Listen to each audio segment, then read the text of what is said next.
Assalamualaikum warahmatullahi wabarakatuh. Saya Supriyanti, calon guru penggerak angkatan 9, akan memaparkan tugas saya modul paket 1.1 demonstrasi kontekstual mengenai pemikiran Ki Hajar Dewantara. Yuk kita tonton videonya sampai selesai. Salam guru penggerak, bergerak, bergerak, dan menggerakkan. Kita mengingat kembali biografi sekilas tentang Ki Hajar Dewantara. Ki Hajar Dewantara adalah pahlawan nasional, aktivis pergerakan kemerdekaan Indonesia, politisi, kolumnis, dan pelopor pendidikan bagi Bumi Putra Indonesia. Nama asli beliau adalah Raden Masuwardi Suryaningrat. Ki Hajar Dewantara merupakan pendiri perguruan Taman Siswa, suatu organisasi pendidikan yang memberikan kesempatan untuk para pribumi agar bisa mendapatkan hak pendidikan yang setara seperti kaum priai dan juga orang-orang Belanda. Ki Hajar Dewantara lahir pada tanggal 2 Mei dan tanggal lahirnya diperingati di Indonesia sebagai Hari Pendidikan Nasional. Pemikiran Ki Hajar Dewantara yang pertama tentang pendidikan. Tujuan pendidikan adalah menuntun. Pendidikan menuntun segala kekuatan kodrat yang ada pada anak-anak agar mereka dapat mencapai keselamatan dan kebahagiaan yang setinggi-tingginya. Yang kedua, guru diibaratkan sebagai petani. Jadi, pendidik diibaratkan petani yang menanam benih-benih padi, sedangkan murid adalah benih-benih padinya. Apabila petani, yaitu pendidik, menanam benih-benih padinya dengan penuh kasih sayang, merawatnya dengan penuh perhatian, maka akan tertuailah padi yang baik, pun sama seperti murid.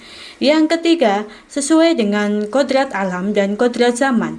Pendidikan harus disesuaikan dengan kodrat alam, artinya berkaitan dengan sifat atau karakter dan bentuk lingkungan di mana anak berada.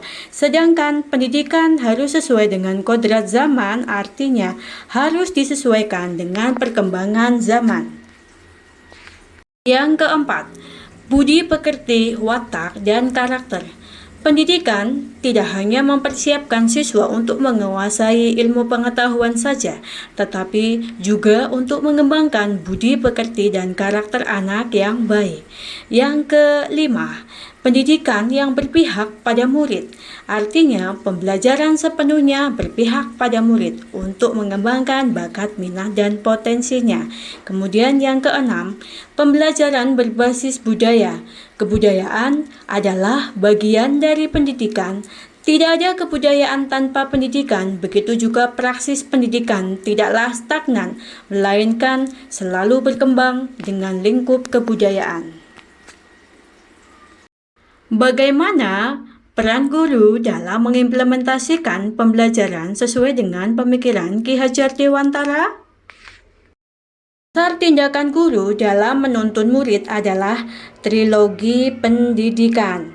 Yang pertama, ing ngarsa sung tulodo, di depan memberikan teladan. Artinya, guru harus mampu membimbing serta memberikan contoh pada para siswanya, baik itu sikap, perbuatan, dan pola pikirnya. Yang kedua, ing ngarsa mangun karso, di tengah membangun keinginan, memotivasi, dan menyemangati. Artinya, guru harus memiliki hak dan peran penting dalam pendidikan, yaitu memberikan petikan semangat serta stimulus agar tercipta prakarsa dan ide dalam diri setiap siswa dalam proses pembelajaran. Dan yang ketiga, Tutwuri Handayani, di belakang mendorong. Artinya, guru untuk selalu merawat anak didiknya dengan tetap mengontrol serta memberikan arahan dan dorongan dengan baik dan benar dalam situasi apapun. Peran guru diantaranya yang pertama sebagai among. Sebagai among, memberi kebebasan yang seluas-luasnya pada peserta didik agar dapat mencapai kemerdekaan belajarnya. Namun, kebebasan yang diberikan adalah kebebasan yang bertanggung jawab. Yang kedua, motivator dan fasilitator. Guru harus mampu membantu peserta didik menemukan dan mengembangkan potensi terbaiknya. Yang ketiga, menerapkan pembelajaran berdiferensiasi.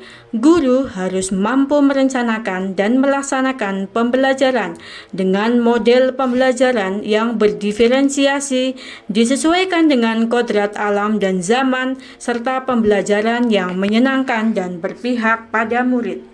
Peran guru berikutnya yaitu berkaitan dengan budi pekerti. Guru harus mampu melaksanakan pembelajaran yang menekankan nilai-nilai budi pekerti yang luhur sehingga dapat menebalkan laku anak atau peserta didik. Kemudian, berbasis budaya lokal, guru harus mampu menciptakan pembelajaran yang berbasis budaya.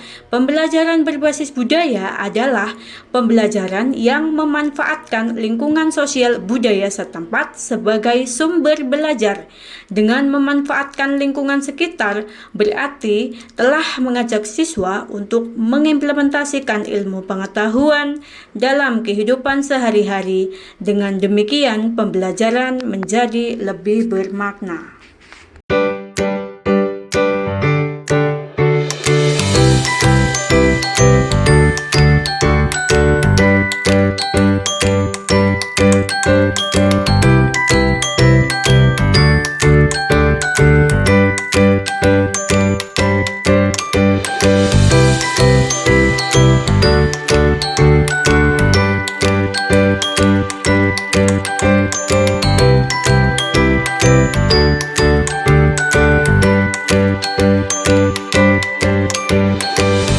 Tantangan yang berkaitan dengan pendidikan di Indonesia kita saat ini, yang pertama, tuntutan orang tua dalam orientasi pendidikan di sekolah ditekankan pada aspek kognitifnya saja, tanpa melihat bahwa anak memiliki bakat, minat, dan potensi yang berbeda-beda.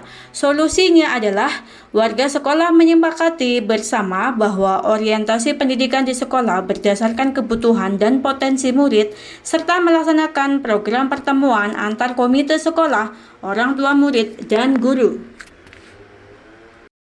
Kemudian tantangan yang kedua, pendidik harus lebih terbuka terhadap perubahan zaman dan perkembangan teknologi sehingga mampu untuk menuntun ke arah yang lebih baik.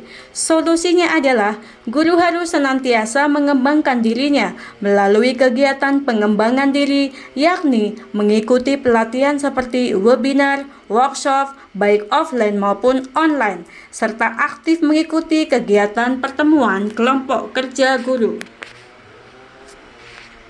Yang ketiga, kurangnya pemahaman mendalam mengenai nilai-nilai budi pekerti, bahwa penanaman budi pekerti bukan saja dilakukan sekolah, namun lingkungan keluarga menjadi ruang bagi anak untuk mendapatkan keteladanan, tuntunan, dan pengajaran dari orang tua.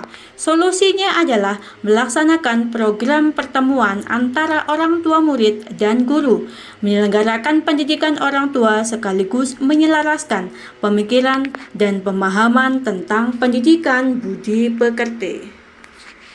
Itulah pemaparan dari saya mengenai pemikiran Ki Hajar Dewantara serta implementasinya dalam pendidikan di Indonesia.